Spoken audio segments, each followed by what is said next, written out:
back to another episode of The Piano Pod. I'm Clara Zhang. I am Eric Hunter. I'm Yukimi Song. Thank you for watching the first episode of Conquer Anxiety with Dr. Skidmore. We have received such great feedback from you and appreciate your support.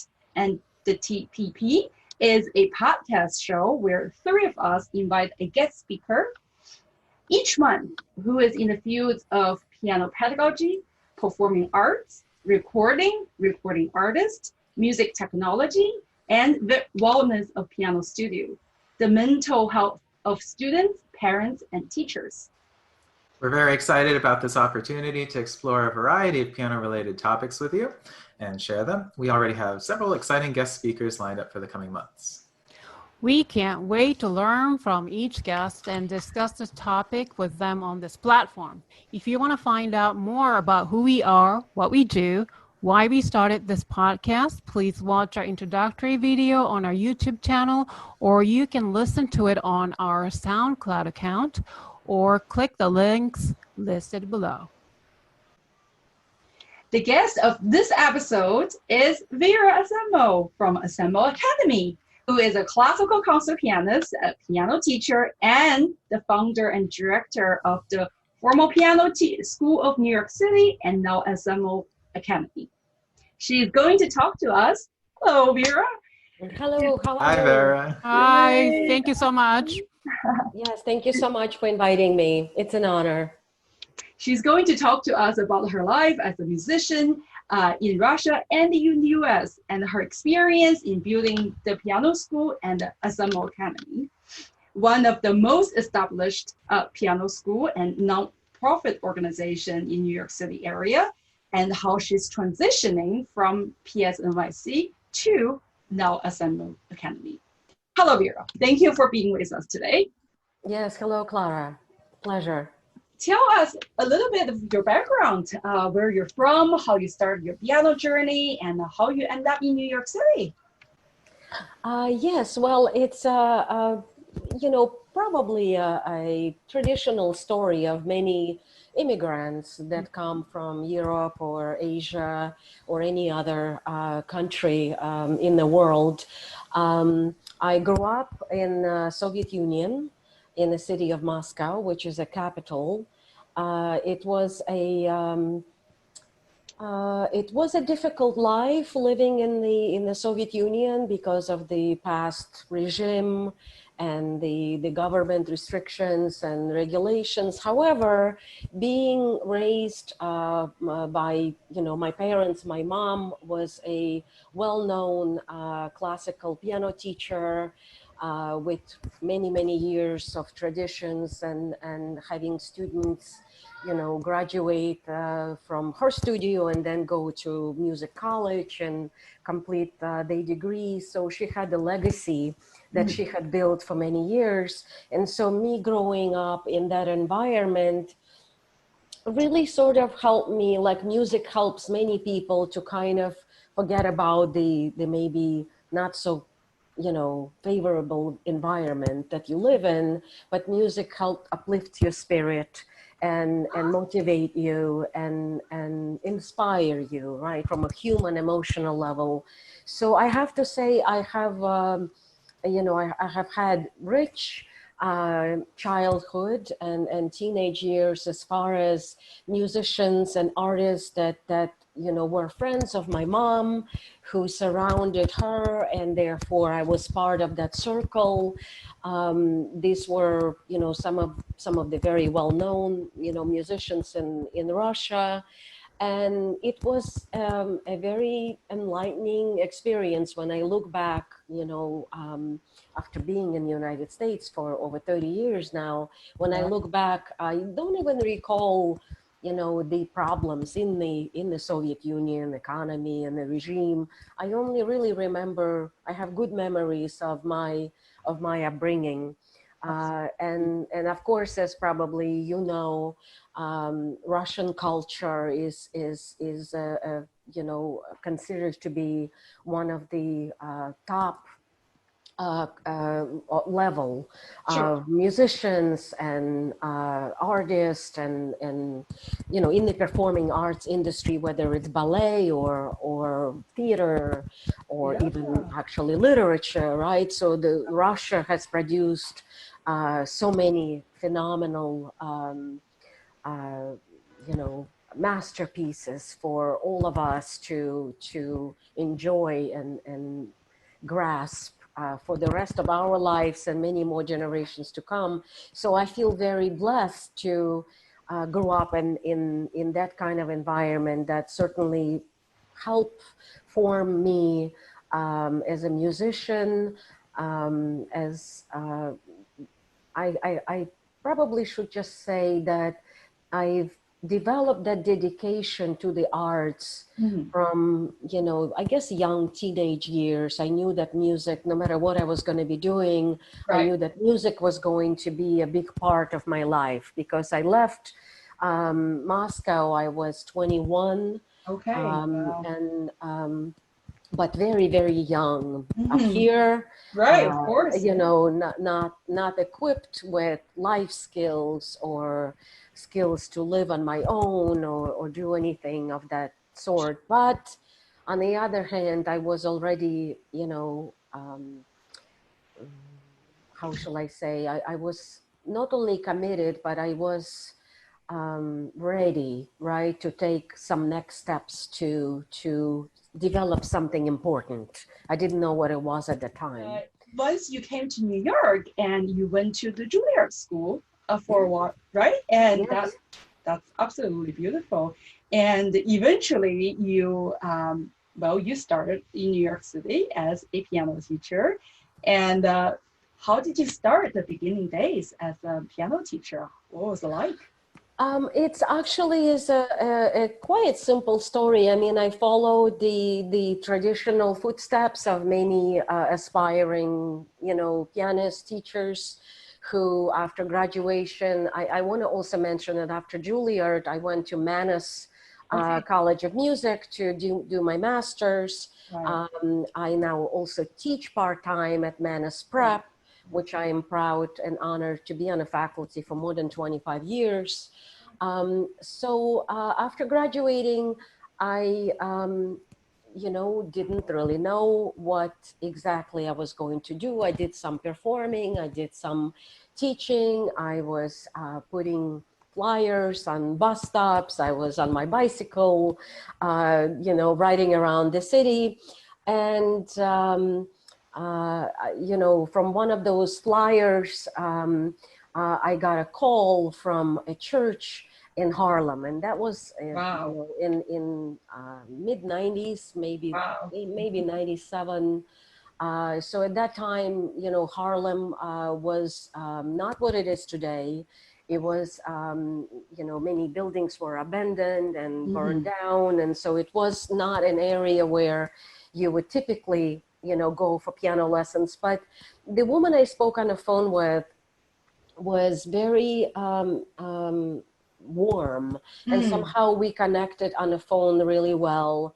And right. she simply said, I saw your flyer on the bus stop. We are a church, we have many kids, but we cannot afford your private lesson fee, so maybe you can teach a group class at the church on Sunday after church.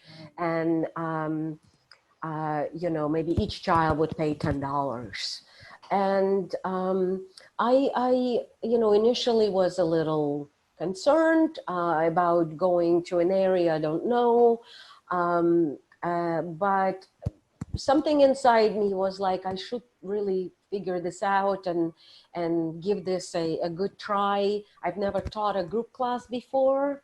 Sure. And so I was still, you know, in my 20s. I Mhm. didn't have that much teaching experience, only Sure. one-on-one, you know, private lessons. And so I was kind of intrigued and thought, I think I can learn something from this. Right. And that was, you know, my initial motivation. And after I finally went and met the kids, I instantly felt that that was a great um, great opportunity, not, you know, just for me, but also for these kids to get exposure to music education. I can definitely help them learn. Nobody had an instrument at home, so they were, you know, elementary age kids. Sure. And we only used a church electric organ that they practiced on throughout the week. It was not a beautiful church that you would imagine. It was just But a storefront, right? Wow. So they had that gate that they pulled in and pulled out. So it was a very simple setup. But people Very there were creative. very warm Yep. and very interested and very thankful in Sure. advance and very grateful. So that inspired me to really give this my best. And at first it was like, let's see where that goes. But then I really was inspired deep in my heart because I saw that kids were progressing from one week to the next. You know, we used a method book. I made copies for them and gave them homework, and they practiced throughout the week. So it really was, I didn't know at the time, but it really was a fundamental kind of like a point in my life where something was happening inside me. I didn't know it at the time, Sure. but Yeah. but it was kind of building up. And after that experience, I really thought, wait a minute, I think I can do something with this idea, and I can maybe go to local schools and promote group piano lessons for the children who cannot afford private lessons, which is always a costly commitment for many parents to take on, especially if they have more than one child. So that's really is how I started. And then when I saw that became successful, I decided to start an organization.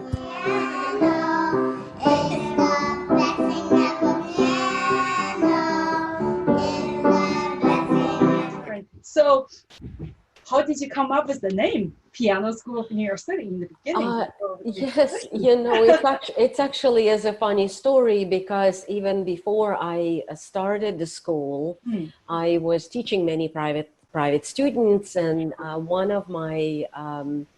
of the parents of my students, she was the one who said, you know, you should start like a school or something. You'd be really good at that. And I was like, really? And then I went home to my husband and I said, you know, this parent think that I should start a school. And so we started talking about it. Then I went back for my next lesson with the same family next week. And I said, what shall I name the school? And I think she was drinking a cup of coffee and walking between kitchen and living room.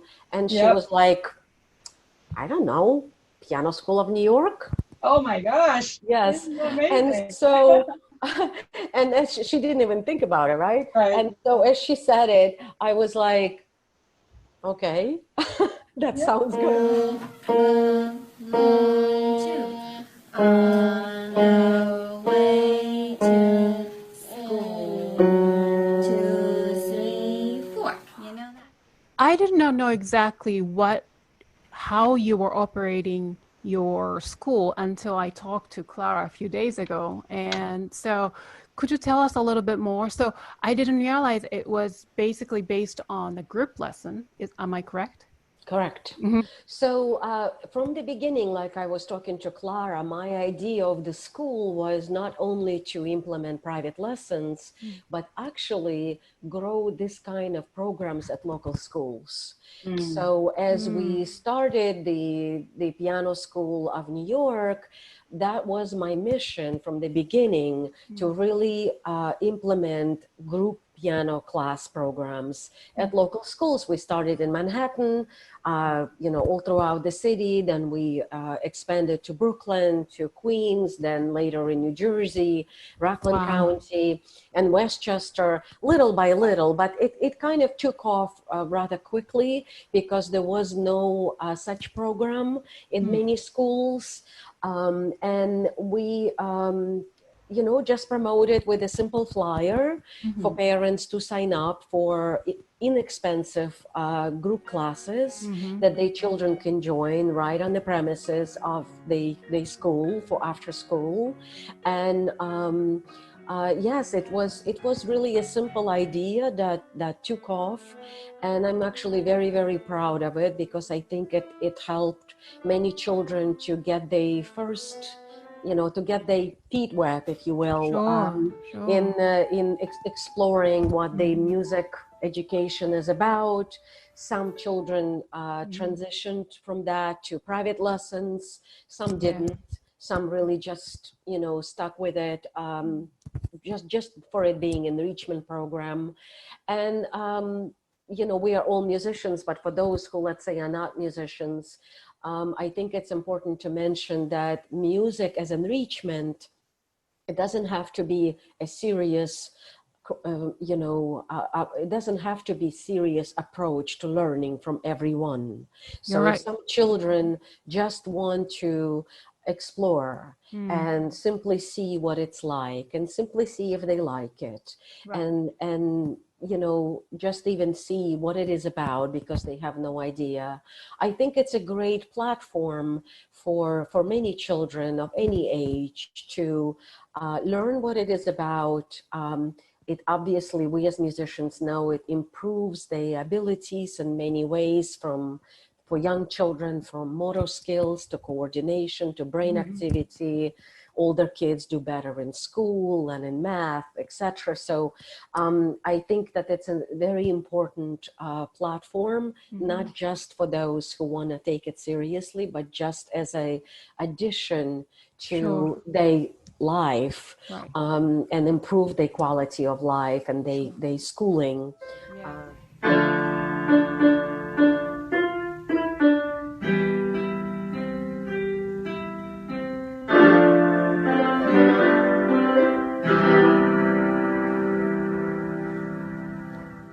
So from my understanding, that you started as just a regular profit organization or company, then you had a non-profit portion of it, correct?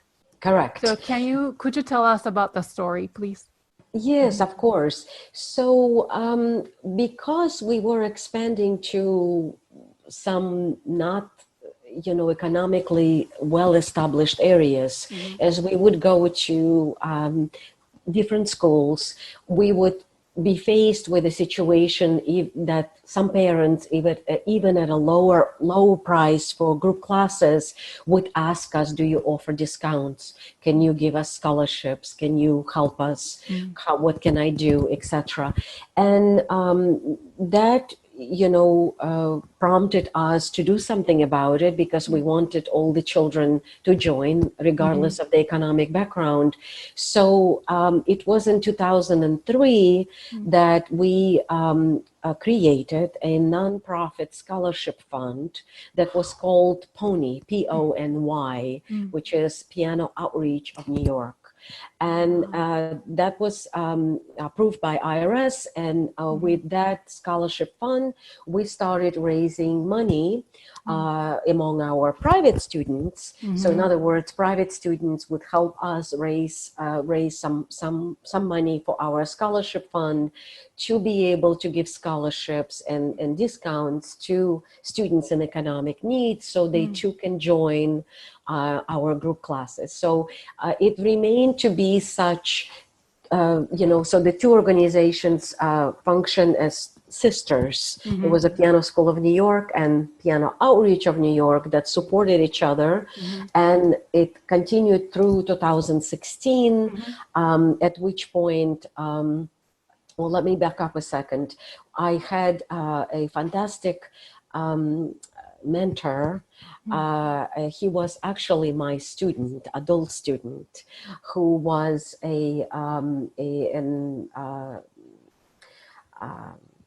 I guess, associated with Goldman Sachs. And that adult student helped me greatly to understand the structure of business. He invited me to participate in different workshops that were free. At Goldman Sachs, they have a program that supports entrepreneurs and also, you know, small business and nonprofits. So they invited me to be part of that program. And through that program, they helped me understand that I really should merge my business, the Piano School of New York, into the nonprofit that we already have, and just simply have one organization that we call Piano School of New York, which is what we did in 2016. Really? D, C, C, C, C, rest, rest, repeat. C, C, C. So it's so wonderful what you've been doing with the Piano School of New York. You mentioned your board of directors, and it got me thinking, you know, you just started out as one person teaching group lessons, and then you developed this organization and then nonprofit. And what was it like to grow that and work with all these other people? And how do you manage those transitions from starting small to building now this huge, successful organization citywide? It's a lot of hard work. I'm not going to, you know, give it an impression that it's something easy to do.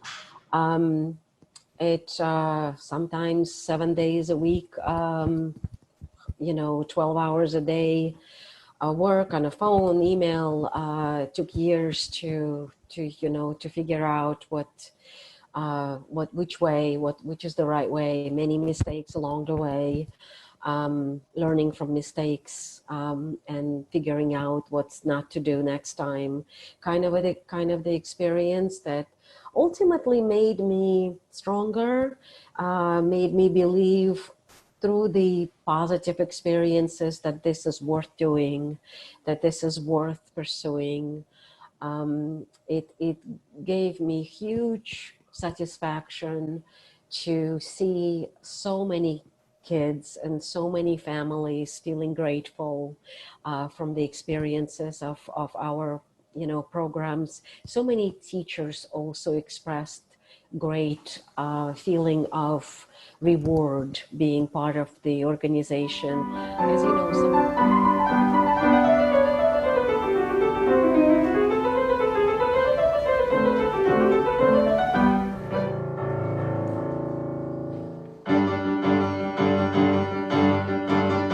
But Jazz at Lincoln Center is one of the very famous, you know, venues, musical venues in the world. And you actually rented the place the entire day or something, or 2 days, and you hosted piano recitals, and they were amazing. And the venue was obviously fantastic, but also there were so many little students who participated and played. And so those students who participated, are they from the piano school who took group lessons and private lessons? Yes, absolutely. A lot of, so because we became a nonprofit in 2016 as a whole organization, the recommendations that we have received from many advisors were to open up the opportunity for Jazz at Lincoln Center recitals to local community teachers, to teachers who teach in New York City and metropolitan area, so that it becomes more of a community recitals rather than just feature the Piano School of New York students, which I think is fantastic. I'm really thrilled that we can do that and invite local teachers to really, you know, demonstrate their work, to demonstrate their students, to unite as a community, to applaud teachers for their hard work and feature them. so that, yes, that has started in 2016. We have hosted recitals at Jazz at Lincoln Center for many years, but that was just for our own students. But from 2016, it became a community type of recitals where teachers like you will bring their best students to participate. And we feel that we hope they will be able to continue. Now everything is closed, but we hope to be able, of course, to continue that tradition that lasts. It would have been, let me think for a second. I remember our first recitals we hosted when I was pregnant with my daughter, and she's 13. Oh my So goodness. 13, yeah, so 13, 14 years that we've done annual events at Jazz at Lincoln Center. So we certainly hope to continue that tradition. We want.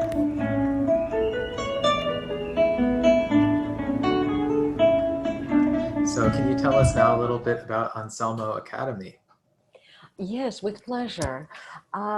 It kind of became a natural development to change the name of the school because we have started offering lessons in other instruments as of last fall. So in the fall of 2019, we decided to expand our group piano classes that we had offered in many schools because we received many inquiries. Do you also teach guitar? Can you do violin? Can you do voice? Can you do this? Can you do that? And so because we have a board of directors that is very supportive and in you know, our you know, to guide me in the process, we decided to yes, implement additional subjects, additional curriculum to different schools to give it a try and see how it goes. So we had hired guitar teachers and violin teachers and voice teachers and promoted it to many group classes, group class programs at local schools, and it took off beautifully. We had great feedback. And so little by little, the name Piano School of New York sort of became obsolete as we were promoting those other subjects. So we started thinking, well, what is the future? What do we do now after, you know, so many years of being the Piano School of New York? What shall we do? And it was really the board directors and our advisors who said, well, you know, you've been the piano school for so many years. I think you need to think broader. And since you are implementing so many other subjects and it can only grow in many other directions, that you should really think of a new name and perhaps it should become something more defining who you are, your story, your life, etc. So it was, it kind of came naturally. We thought of the name, and Anselmo Academy kind of, you know, was a natural choice to kind of became our brand, our, you know, story to kind of tell our story as to what we have done. And it also unique. It stands out. There is no other organization that you know, is called that name. So we felt it was a good choice. And so what we did, we you know, created a DBA, which is doing business as Anselmo Academy of Music and the Arts as of this past summer. So it's very new. We created a new website with the help of volunteers. It's unbelievable.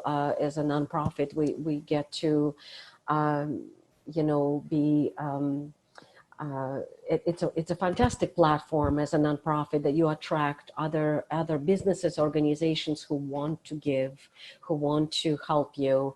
And so we received a free website from a Braun and Weiss organization who worked tirelessly for 8 weeks and created this great new website for us and helped us with tools to run it, you know, easily and make it easy for navigation for our clients and teachers, etc. So we're very grateful to the group of volunteers who helped us with the transition. And now with Anselmo Academy, we strive to expand to many categories. We currently offer piano, violin, guitar, voice, and drama, which is brand new because we've had some inquiries about theater. And so we felt it was natural because it's also performing arts. So we're expanding in that direction. And we also starting to offer tutoring, because especially nowadays as children do hybrid version of schooling, and maybe some parents are too busy to help them with homework, etc. We think that it's a good platform for our academy to help students to do online tutoring with math, reading, science, etc., to help them, you know, feel confident and be able to still do well in school under very difficult circumstances that children are in today. Yeah. So I was going to ask you, actually, obviously the big elephant in the room is COVID and how it's affected all of us in music and entertainment and educational industries. How has it affected you guys? No different than anybody else. It's definitely a struggle. We obviously try our best with our wonderful administrators that we have, who work very hard to communicate with parents and inspire them to continue with music studies or theater classes at this time. But of course, these are very challenging times that I'm sure we're all going to remember forever. For all musicians and professionals in performing arts. We are struggling along. It's a lesson that I think we are learning of how to deal with unprecedented type of circumstances.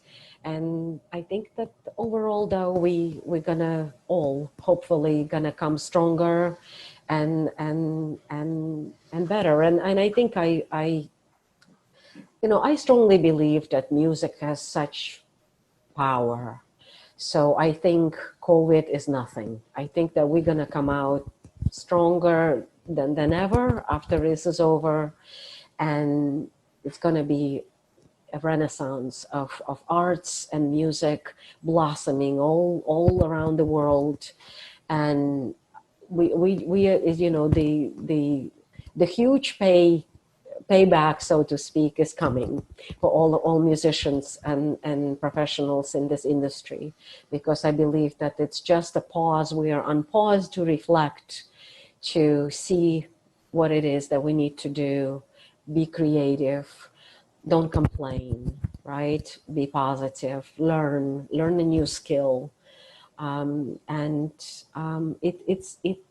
are definitely going to reap the fruits of our labor later on. So I'm just sticking with that thought. I love it. Yes, thank you. Yeah, it's so inspiring to hear you speak that way. Thank you. I think that's some inspiration that we could all use right now. And I agree with you. We've been so isolated all this time. All of us miss being together in person, making live music, attending live performances. So I absolutely love this idea of this flourishing that's going to happen once all of this is over.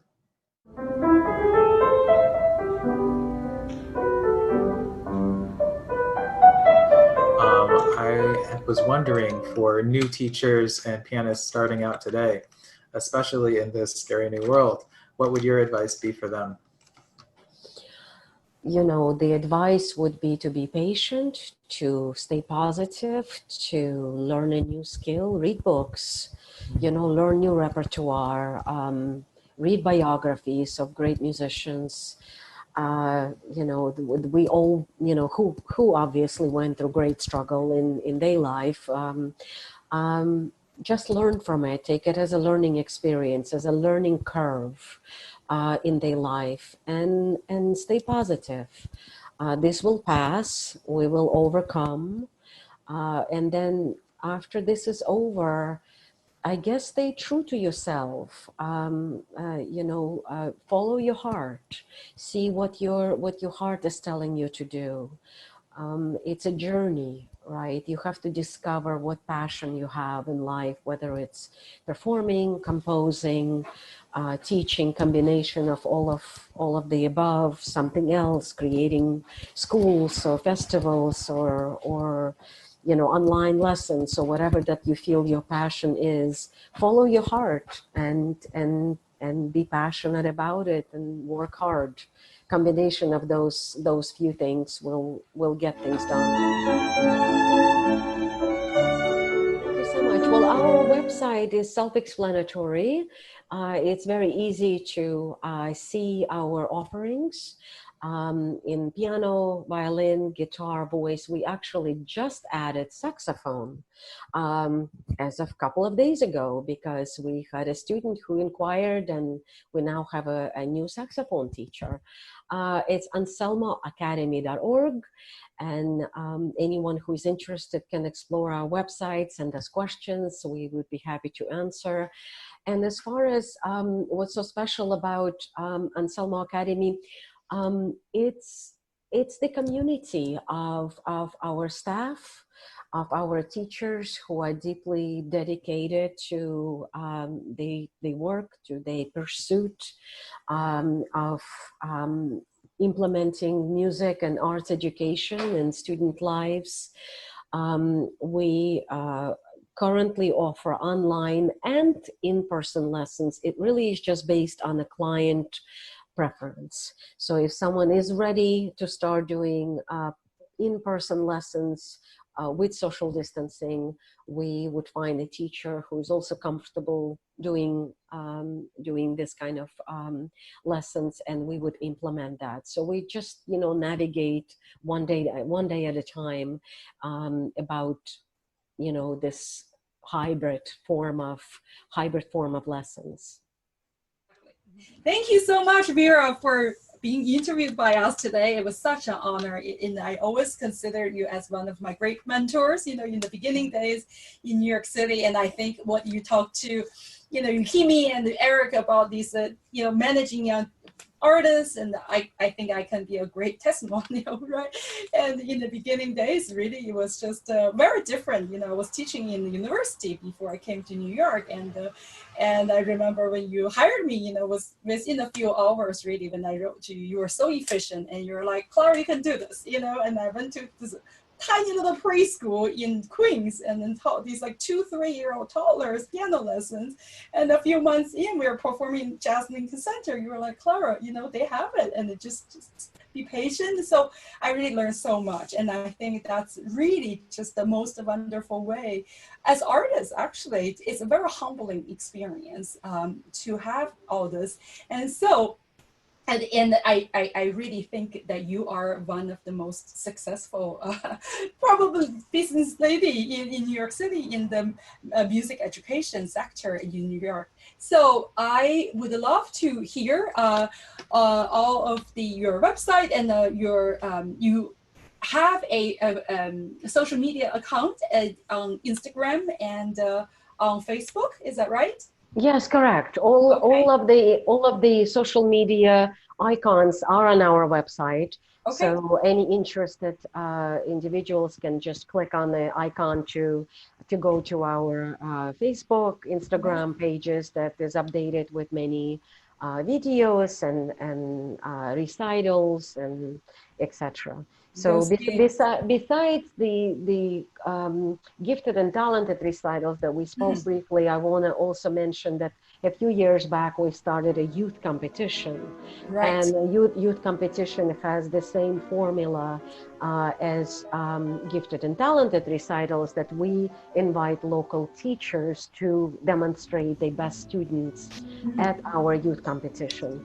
We actually just strategizing now to see what can we do this year because nothing is open. So are we going to postpone it or do it online? We don't know yet. We're still thinking about it. Wow. you have such creativity, and you. it's really a combination of being an artist and being an entrepreneur, right? A business lady, it's all of these is combined. That is really an inspiration, I think, for the musicians of this generation. So thank you so much for being on our piano thank you part. so much. Thank you for joining. Thank you so much. Thank you so much, all of you, Clara, Yukimi, Eric. I really am deeply honored, and I cannot thank you enough for this time today and for hearing my story. I really appreciate it. So that concludes our second episode of our Piano podcast. Thank you, Vera Anselmo, for joining our program, and we want to thank our audience for watching or listening to this episode. If you enjoyed today's episode, please hit the thumbs up button down below and be sure to subscribe to our channel. You can follow us on Facebook, Twitter, and Instagram. The links are down below. If you missed our introductory and first episodes, you can catch up by watching on our YouTube channel or listen to them on our SoundCloud account. All the links are listed below. If you have any feedback for us, you can email us at thepianopodnyc@gmail.com, or you can leave us a comment below. Please tune in again next time for our third episode of The Piano Pod.